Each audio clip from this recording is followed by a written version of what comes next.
Shattered. Too unbreakable. Listen here, sweet sister. Whether you think you have one little crack or you are shattered into a billion pieces, this podcast is going to give you the resources, tools, and skills to help piece yourself back together to form a beautiful, unique, solid, and unbreakable masterpiece. You are listening to Shattered to Unbreakable, the Reclaim Podcast. Let's talk. Hello, everybody, and welcome back to another episode of Shattered to Unbreakable. As always, we are starting off giggling and we're eyes watering. So we are continuing our WORior series, which has been my absolute favorite of all. And this one is all about physical protection and the gift of fear. So we are going to start off talking about the obvious ways of protecting yourself physically. And then we're going to show you how to level up a bit on that physical protection and make it more intentional. And then we're going to go into some really, unconventional ways of looking at physical protection and being aware of your surroundings. So when you're talking about physical protection or physical warfare, I guess, if we're doing the warfare thing, obviously the first thing you would think about is physical protection, like just like watching out. You're like, when my car got stolen, maybe don't leave your keys in your car when there's a criminal next to you. I mean, but you didn't know he was a criminal. He looked like one. Well, okay. He did. I tried. You did try. Thank you. You tried saving me. There's no saving me. The funny thing is, and we'll talk about this later, is when I saw him, I immediately thought he must be on drugs. Like there's something not right about this guy. And yet, I just left my car there for him. Good Samaritan. And then, if you don't know that story about the car, we did do an episode recapping that. So go back and watch that one. Or listen. So, I have been seeing a lot of videos on abductions. And with everything happening with human trafficking, and everything happening with just the sex slavery, and obviously scared the crap out of me. Sure. I've always wanted to travel until I saw that movie, and I was like, maybe I'll just watch some YouTube videos on France. I don't need to go there. It's documentaries. Yes. The Eiffel Tower looks the same on film and in person, I'm sure. Sure it does. Yeah. Plus, I don't have to wait in line for anything. Or pay for anything. That's true. So, yeah. Problem solved.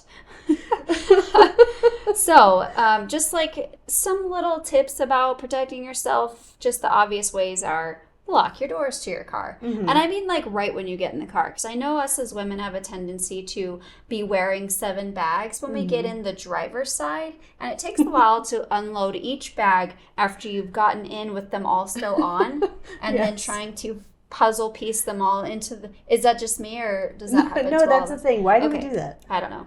So when you get in your car, it is best to obviously unload your stuff on the passenger side, put it in, and then go around and get in. But as soon as you get your little tushy in there, close the door and lock it. I don't do that really. And then don't get on your phone right when you get into your car. Leave. You can get on your phone. You can either pull over and get on your phone later, or when you get to your destination, then get on your phone if you need to. But it's best to handle whatever you need to handle, get your maps ready or whatever before you go to your car. Yeah. And then it's already ready to go, so you're not just sitting there. I just watched this crazy video in, it looked like a store parking lot, like Walmart or something. I don't think it was Walmart, but like that. And this girl had her baby. And she opens the back door, puts the baby in, buckles it, gets out, gets in the driver's side door. Well, some dude just gets in the back seat on the other side. And I'm sure you can't really see what's happening, but I'm sure she's freaking out in there, get out, or trying to shield her baby or something. Well, then another guy comes around on the driver's side. I don't know what happens, but somehow he's able to get her over and gets in and leaves with her and the baby. Oh my goodness. I'm assuming he drugged her, did the whole Ace Ventura thing. Yeah. What is that? What does he use? Is that chloroform? Yeah. And somehow gets her to pass out and then takes her and her baby and her car. Yeah. See, and that's just, because what are you supposed to do? Lock the door And then I don't have no idea. That's how one of to those prevent things where that. it's like, sometimes you're not going to make it. Yeah. It's so encouraging, isn't it, everyone? I'm glad you tuned in today. But you can see them walking up on her as she's putting the baby in the car. And that's where I'm saying look around, like situational awareness. Yes. Don't be on your phone while you're going to your car. Mm-hmm. If you have your baby with you, before you even like get them out of the buggy or cart or whatever you call it, I don't know what region we're in. Are we in the buggy region or the cart region? So anyway, like look around. You can clearly see there are 3 men walking towards her car. Yeah. And she, of course, panics and doesn't know what to do and tries to get in the car fast enough to leave. Yeah. But that's not going to happen. Right. The best thing she could have done is just start screaming, Mm-hmm. get away from me, and run back into the store. Yeah. Now, granted, that might have not worked either. Like, you never know. But just being aware. And honestly, I know it's not fun, but just recognizing that there are people out there to hurt you. Yeah. Like, not everyone's out there to help you. Mm-hmm. Most people are either too busy with their own lives to even pay attention to you. Yeah. Those are the least amount of a threat. Mm-hmm. If someone's paying attention to you, it's likely they're either going to ask you for something or try to hurt you. Yeah. So that's the scary part. Yeah. I also am freaked out and I'm like scaring the crap out of my kids about how close we are to an airport. Yeah. And to I-25. Like, I live scarily close to I-25, and so it's the Walmart by my house is very close to I-25. Mm-hmm. And I keep telling my kids, because they'll like run off in the store and they'll play the hide and the close game. And I'm like, no. You guys don't understand. Mm-hmm. I have 4 of you and there's 1 of me. Yeah. I tried scaring them a lot. Yeah. Like, this is my tactic to make my kids behave. Is even if somebody tries to take one of my kids and I try to fight him off, there's probably 2 or 3 other guys that'll take the rest of them. Yep. I can't fight off 3 or 4 men trying to take my babies. Mm-hmm. I'm going to lose 1 or 2. Yeah. Like, and so that's what I'm trying to tell them is like, look, we're all in Krav Maga, which is a self-defense martial arts. Yeah. All of my kids have taken classes. My boys, obviously, a little bit more. My girls are starting to lose interest. They're like, Mom, can I just sign up for dance class? I'm like, look, when are you going to plie somebody in the face if they're trying to hurt you? Never. Go to Krav. Teach them dance fighting. I don't even know what that means. I We really don't. Fight ballet. Krav ballet class. That would be kind of funny. That would be funny. So, I mean, I guess you could PK someone roundhouse, take them out. Yeah. We'll see. That's my new invention. Let's put a pin in that. Okay. Anyways, so I love Krav for that reason, is that it makes you aware. Mm-hmm. And where was I going with this? Krav Maga. Why was I talking about that? We were talking about awareness. You're talking about your kids. Oh, my kids. Yeah. Okay. We should just leave that in. So when we're at the store, I'm like, guys, if someone starts attacking one of you, you need to fight like hell or run really far away really fast and scream. Yeah. But whatever you do, scream. You know what my neighbor told me the other day? We were just, I don't have any idea how we got on this subject. But she said that she told her kids, if somebody's trying to take you, you say every swear word you know. Oh. Because who's going to, right? You hear like a 7-year-old just spouting off all these 4-letter words. Everybody's going to be like, what is happening over there? And that is so true. I hate to think about, like, my kids are 7 and 5, and I hate to think about them knowing all of those words. Oh, yeah. My kids don't know any of those words. None of them. No. They're so angelic. And you know the funny thing, like, my husband and I don't swear in the house, but they do go places. Yeah. Like, we don't live in a bubble. Movies these days. Yes. I mean, even that new Element movie, she was like, get off your ashes. And I was like, that's funny, actually. But hey, like Emma knew what she was alluding to. Yeah. We haven't seen it, but there are a lot. We watched a bunch of movies that we watched when we were younger. And now as parents, I'm like, whoa. Snuck that one in there, didn't you? Seriously. And we don't remember that as kids. But no, we as don't. adults, you're like, oh. Yep. I Goodness don't know gracious. if I like that. Yeah. But I thought that was great. Like, So the point of that is they're going to pick it up. So they have permission then. Use all of the ugly words that you know because it's going to draw attention. That's very interesting because I can tell you right now, when I hear a screaming kid, I'm like, oh, that poor mother. Yeah. I don't think they're in danger anymore. Yeah. Before I had kids, I was like, oh, those kids are probably being abused. I should go see what's going on. And now I hear a kid screaming. I'm like, be nice to your mother. But yeah, because if they're just screaming, you have no idea. I've heard kids screaming and I'm like, I don't know. Yeah, they scream because they want a toy. They scream because they broke a toe. It doesn't, You're like not there's no they're in danger. difference. Yeah, because they just scream for everything. Yes. In Krav, they teach the kids, they actually focus a lot around abduction in Krav for the kids. Yeah. And I think that's really cool because the first thing that they're told to do is put their hands out and say, stop, leave me alone. You're not my mom. You're not my dad. Mm-hmm. And like just scream that over and over and over again. Yep. And then they teach them like how to hang on to their legs and then bite them. Because I guess, I don't know, there's a lot of really cool things about they can't really do anything if you're on their legs. Yeah. Which is interesting. Makes sense. Yeah. And then lots of biting. I've told my kids that like if your body is in danger, there's no rules. Yeah. I don't care what you do. You can kick, bite, scratch. I don't care. Yep. You need to get your body safe. And because of my kids' personalities, I had to be very clear that you have to use your words first. You need to try to resolve this because I can just see my kids like on the playground or whatever, and like somebody cuts on the slide, and then like my kids take their legs out, and so he was hurting my feelings. Yeah, so we had to be really clear about like where the line is. Yeah, and when it's crossed, then there's no rules. That's so true. That's so true. And I think. Let's take a break real quick, but when we come back, I do want to talk a little bit more about Krav. I'm wanting to take a break because I feel like I'm going to talk a lot about it. So let's take a break here from our sponsors. We'll come back and I'll tell you a little bit more about Krav Maga and why I think it's so great for personal protection. For all women everywhere, it is time that you learn how to live and love confidently, to have the self-worth, to no longer settle for a less than love, and live totally in alignment with the woman that you know yourself to be.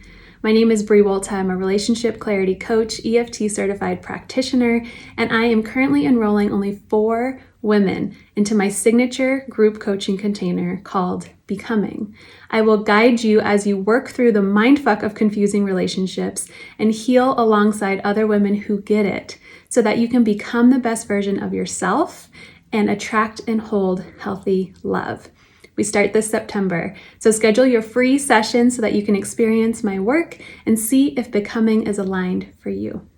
And welcome back. Okay, so Krav Maga. I had no idea what this was actually. My ex-husband started researching it because Elijah was obsessed with ninja class. So I didn't know. I just figured, yes, martial arts, obviously. But the only thing I really think of is karate. I really don't know anything else because Karate Kid. I don't know. I didn't do any martial arts when I was little. I just watched the Karate Kid. And so I was opened up to this whole new world. My ex-husband is an over-researcher. So now I know about 50 different martial arts. But it was good because he really researched all of the ones and he settled on Krav Maga. And the reason is because it was close combat.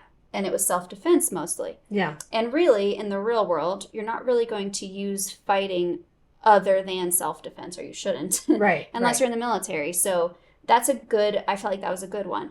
Well, when I had the situation where I needed to be really noticing on protecting myself and being self-aware and just thought that I was in danger, I went straight to Krav Maga because it just made sense. Yeah. And so what I learned in Krav was really cool. And if you haven't tried Krav Maga yet, the Fort Collins, Loveland Krav Maga location, phenomenal. Like the owners made me feel so safe, so included, just like a whole nother family in a time where I felt very isolated and scared and didn't know who to trust. And so I went there a lot. But when you earn your first belt, they give you a book called The Gift of Fear. And I started reading that book and was very, I just felt very validated. Mm-hmm. Because sometimes when you feel like you're in danger from somebody that you know, you almost feel like you're overreacting. Mm-hmm. Like, they're probably not going to hurt me. I'm probably just overreacting. And the first thing this book said was, if you have an intuition that you feel like someone's going to hurt you, Mm-hmm. you need to trust that intuition. Because what do you always hear when something happens? You either hear, I never thought that they would do something like this, but you also hear on the other side, I always knew there was something off. Yeah. Like, I never thought they would do this, but there was something not right about Mm-hmm. it. So it's not like you can predict, what's going to happen, but you know when there's something not quite right. Yeah. I just thought of is that because sometimes in anxiety or trauma responses, right, our fight or flight kicks in, and we're not like, I'm standing in my kitchen. I'm fine. There's not even anybody here, but I feel like I'm in danger. I still need to listen to that. Right. Because something has happened, whether there's an actual threat that I need to pay attention to. Yes. Or there's unhealed trauma that I need to pay attention to. Right. Either way, pushing that down and like, I'm being silly is benefiting no one. Absolutely. Absolutely. And that's what he talks about a lot is like, I don't know if all of you believe in like an energy, but I do think there's like energy Mm-hmm. in the atmosphere, in the room, in the universe, whatever. And if you ignore it, you're ignoring an entire other sense that you have. Mm-hmm. So, yeah, intuition. They talk about a mother's intuition all the time. Mm-hmm. I've had weird moments where I'm like, I just need to call my kids. Yeah. There's something not right. I just need to call my kids. And I always listen to it. Mm-hmm. And even if I can't, there's like this whole custody thing and getting permission and intruding on parenting time. So I try to be careful. But if there's something telling me I need to call my kids or go see them at school Mm-hmm. or call the school and just say, hey, is everything okay? Yep. Or can I talk to this person? Just follow that. Like, just trust that. Like you said, it could just even be trauma, but there's something, it might not be danger, but there's something that your body's asking you to pay attention to. Mm-hmm. So I think you're onto something there. Yeah. I also, you were talking about Patch Adams before we started recording. Yes. And it honestly, I don't remember the movie. So if you'll recap it for us. Yeah. Well, moment. Patch Adams, like, this guy was in med school and he just had this way of using laughter as healing medicine. Mm-hmm. And then he started this whole hospital up in this like beautiful countryside. Mm-hmm. And I think if they got married, I'm pretty sure they were married. But this girl he went to school with, they fell in love. Mm-hmm. And she went up there to help him, obviously. There's this one man who came into the hospital and of course Patch turns down nobody. Mm-hmm. And so she was like, there's something off about him. Mm-hmm. I don't trust him. It doesn't feel right. Yeah. And he wanted to come to their house, I think later that night or somewhere. I can't remember exactly. And Patch wasn't there. Mm-hmm. And it was just her. And because Patch had told her, ignore your intuition, we help everyone, she let him in. Mm-hmm. And he ended up killing her. Yeah. And of course, Patch couldn't forgive himself because she had said that. Yeah. And he, made her feel bad for listening to herself. Yeah.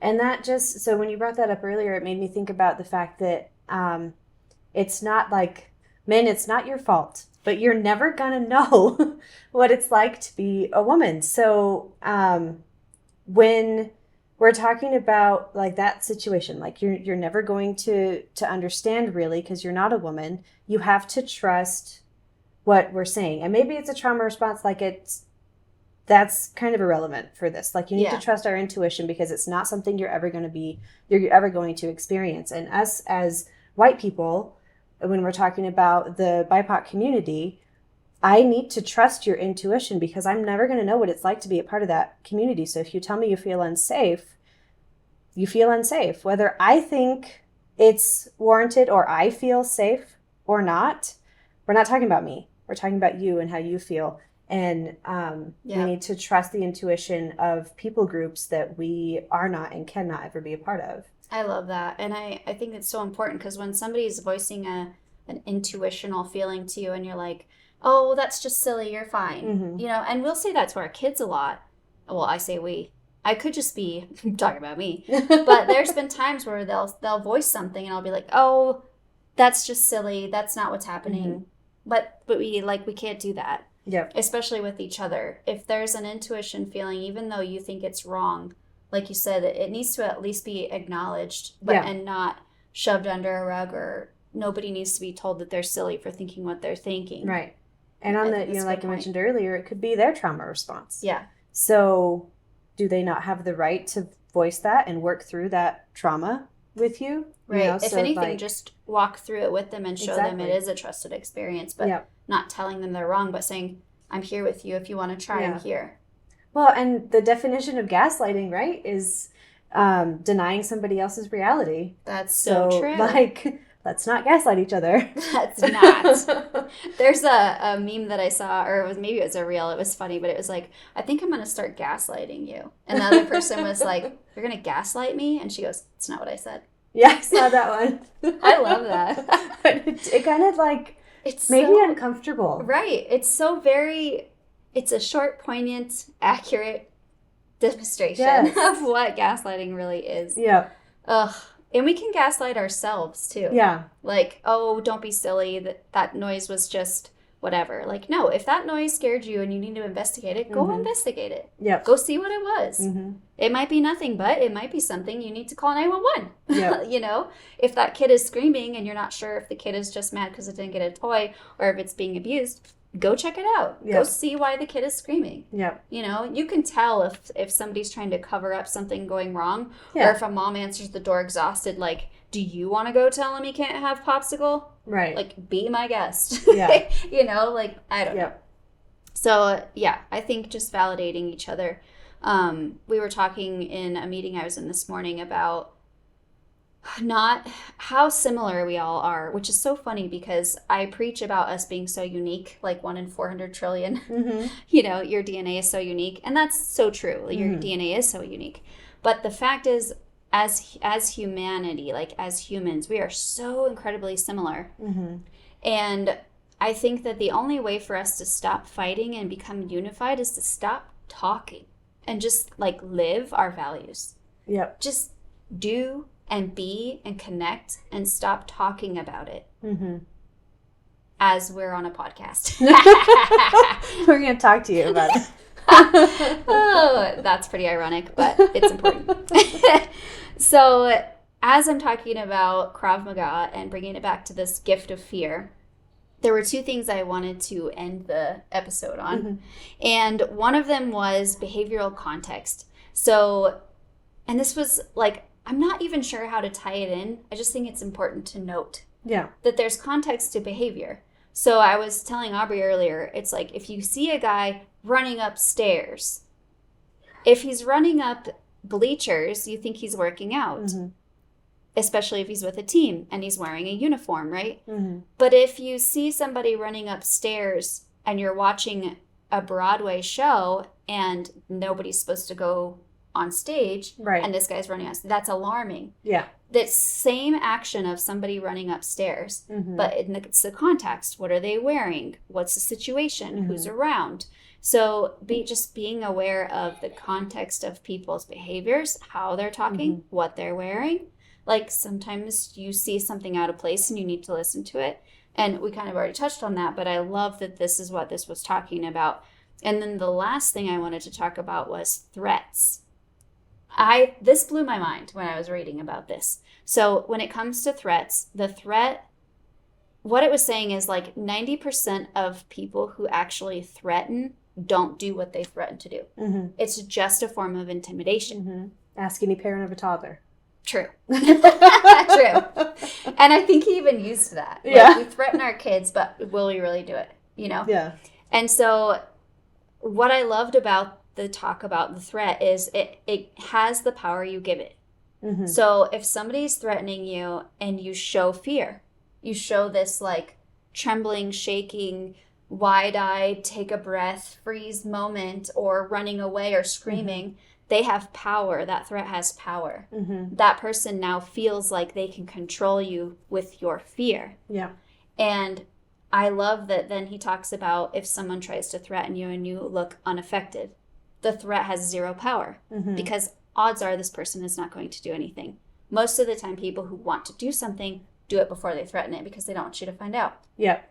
So if somebody's threatening you and you're able to stay calm and really evaluate the situation in the context that it's in and just say, you know what, you can't hurt me.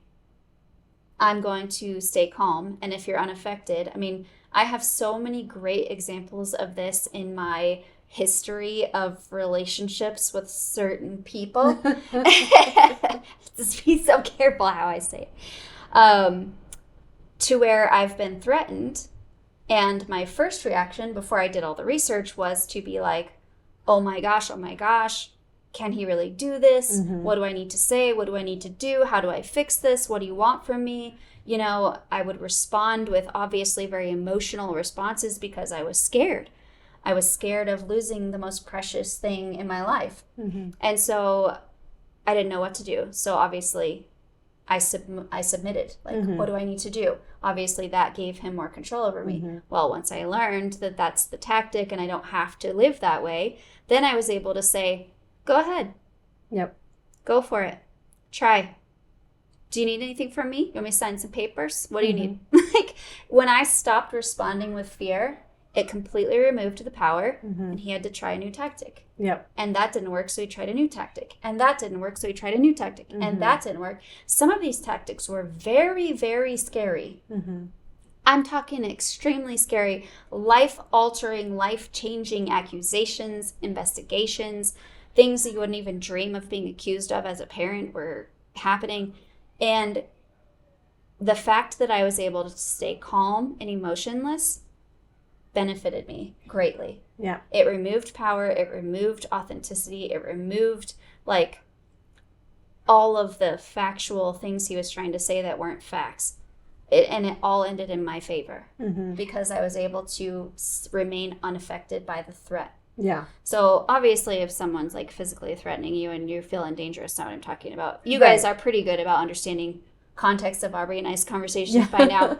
But I just want you to think about that. If you have people in your life that are trying to control you with fear, this is what this is talking about. Like, can they really?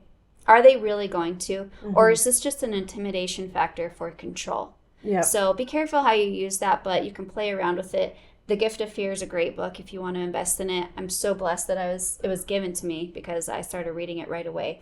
And it just put a lot of things in perspective for me. But to wrap all of this up, I think just thinking about physical protection is just being more aware of yourself, of your surroundings, of your capabilities. Aubrey, you mentioned something I wanted you to talk about. Yes. Yeah. So we're very excited. In the next couple of months, it's going to be later this fall, we're going to have Dan Schilling, author of The Power of Awareness,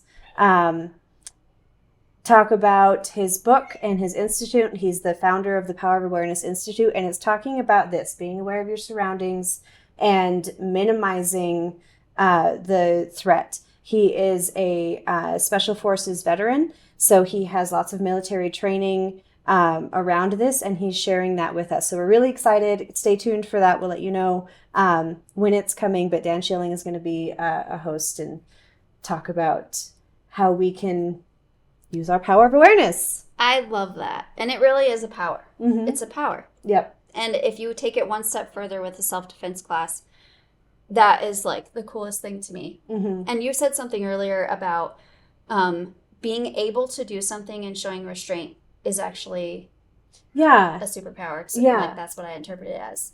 Yeah. So like if I am not dangerous, if I don't have the ability, the strength, whatever, to hurt you, me not hurting you is not restraint, it's weakness. I'm not physically able to do that. But if I have taken the classes or, if I have the ability to be dangerous and I don't, that's more meaningful. That's actual restraint because the ability is there, but the willingness is not. Right. And I love that because you have the choice. Like being dangerous is not a bad thing. It's actually a good thing when you're trying to protect yourself. Yeah. So doing something like Krav Maga gives you another tool in your belt to be dangerous with restraint. Yes. And I love that. Mm-hmm. That's this WORior series feel that I have. Is like, yes, I'm dangerous. I've been called aggressive. I've been called dangerous by people who, whatever. So the people who don't like me call me aggressive, dangerous. They're scared of me. And I'm like, good. Yeah. Good. I am aggressive. I am dangerous. And you should be scared of me. But I can control myself. Mm-hmm. I can show restraint. But if you try to hurt me, good luck. Yep. Good luck. So, yeah, that's where I'm at. See? I'm all about this WORior series, you guys. I don't even want to. Can we just stay on this for all year? We're just going to change the name I of just the want to be a podcast. warrior forever. Yes. Anyways, thank you guys for joining us. I'm so excited that you chose to spend time with us today. We will see you next week. I am so glad we got to connect on this podcast. It's been an honor, and I wanted to give you some more resources. We have a website called reclaimjournal.com where you can look at more skills and tools, including coaching sessions, brain spotting sessions, and the Reclaim Journal. These podcasts are free to listen to, but they're not free to make. So we will be having some ads. However, we do have an ad-free option. So if you would like to subscribe, not only will you get ad-free podcasts, but you'll also get bonus content episodes. We'll see you next week.